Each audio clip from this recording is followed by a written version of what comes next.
Sem Georgian de Arrascaeta, Flamengo divulga a lista de relacionados.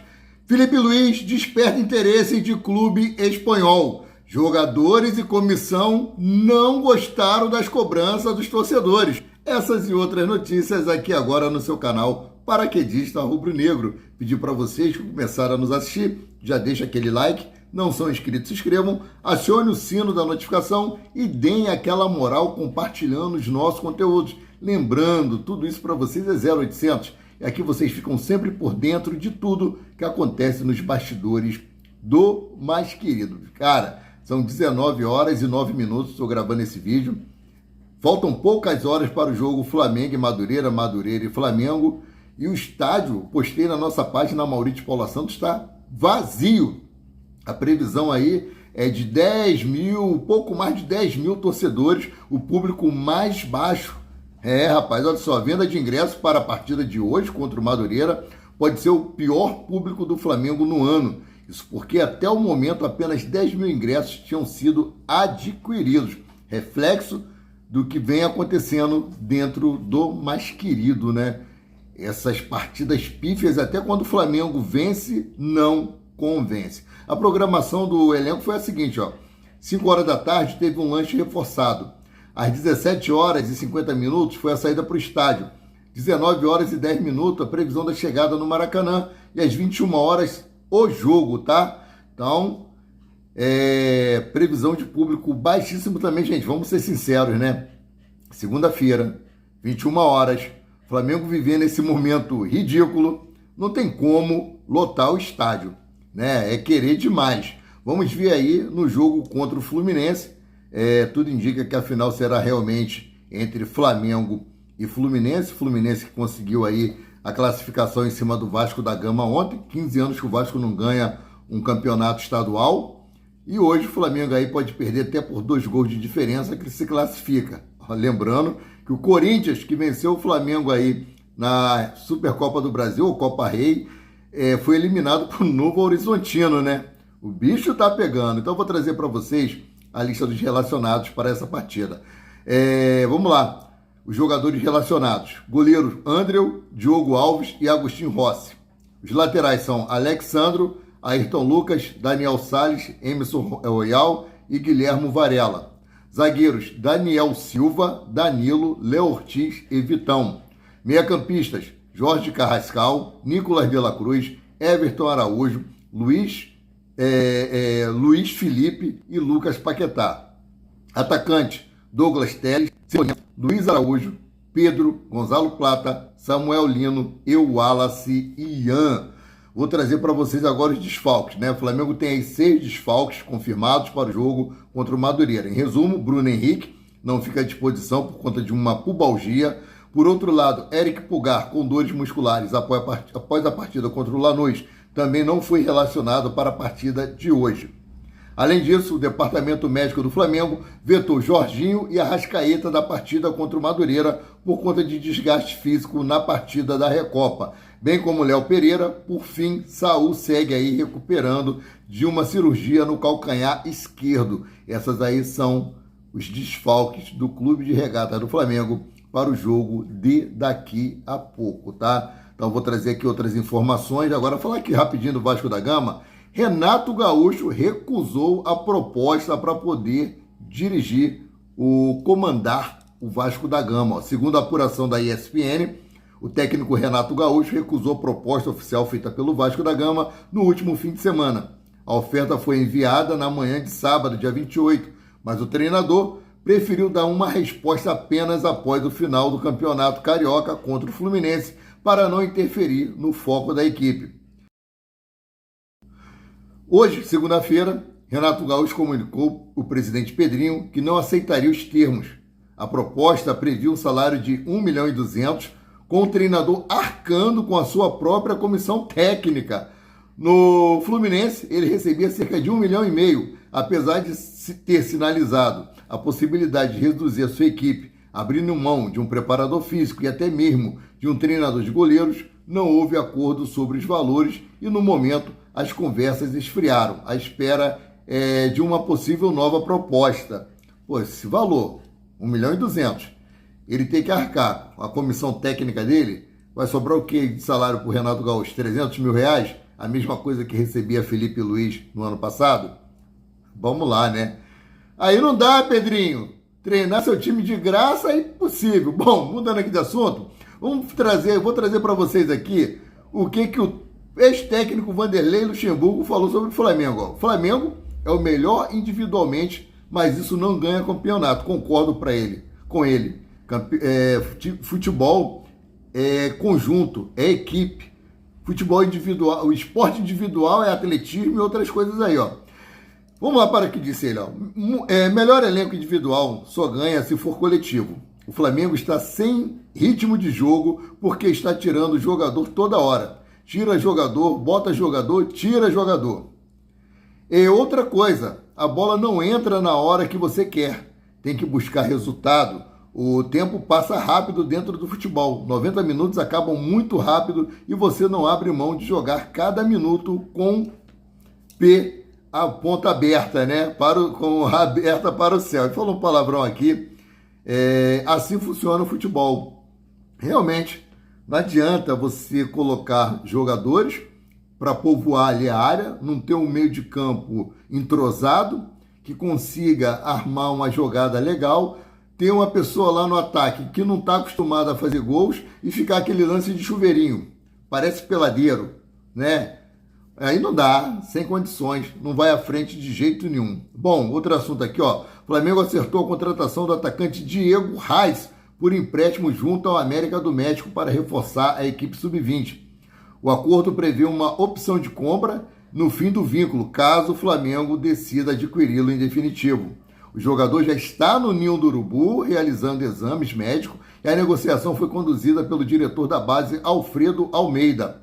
Considerado uma das maiores promessas do futebol mexicano, Diego Reis, né, é tratado como um fenômeno nas categorias de base do México.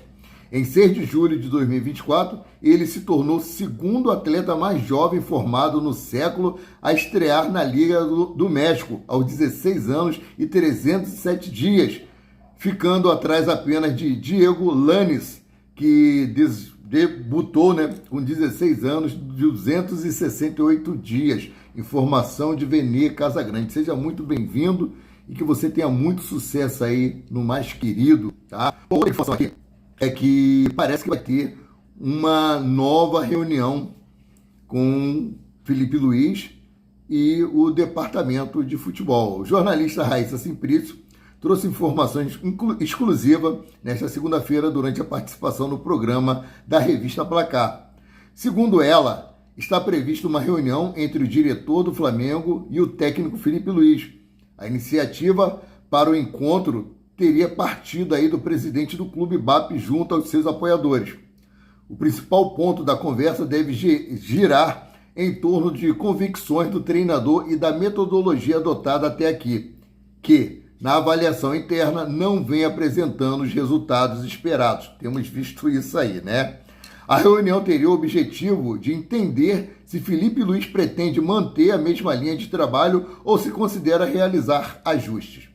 A ideia é promover um diálogo direto em tom de alinhamento, como um toque da diretoria sobre a necessidade de possíveis mudanças.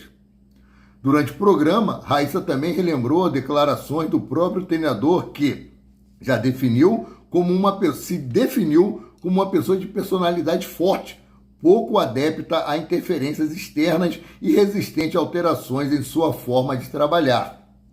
Diante disso, há expectativa para saber qual será a postura de Felipe Luiz após a conversa com a diretoria. Gente, essa reunião é muito importante. Essa reunião pode definir os rumos do treinador no Flamengo. Se ele não mudar o modo de trabalho, os modos operantes, se ele não mudar a metodologia dele, se ele não mudar a maneira dele querer trabalhar, pode implicar sim na demissão do treinador. Segundo informações do jornalista Romário Júnior, Felipe Luiz pode deixar o Flamengo e já desperta interesse do Valência da Espanha. Vamos lá. Segundo o jornalista, pessoas ligadas ao clube espanhol buscaram informações sobre o treinador através de Jorge Mendes, empresário do técnico no Mengão. Mesmo campeão da Libertadores e do Brasileirão, Felipe Luiz vive pressão após perder a Supercopa do Brasil e a Recopa e precisa conquistar o Carioca para ganhar tranquilidade. Uma ida para a Europa é vista como natural no futuro, mas pode acontecer antes do esperado dependendo do cenário no Flamengo. O título estadual virou obrigação para manter o trabalho e afastar qualquer possibilidade de saída. Rapaz,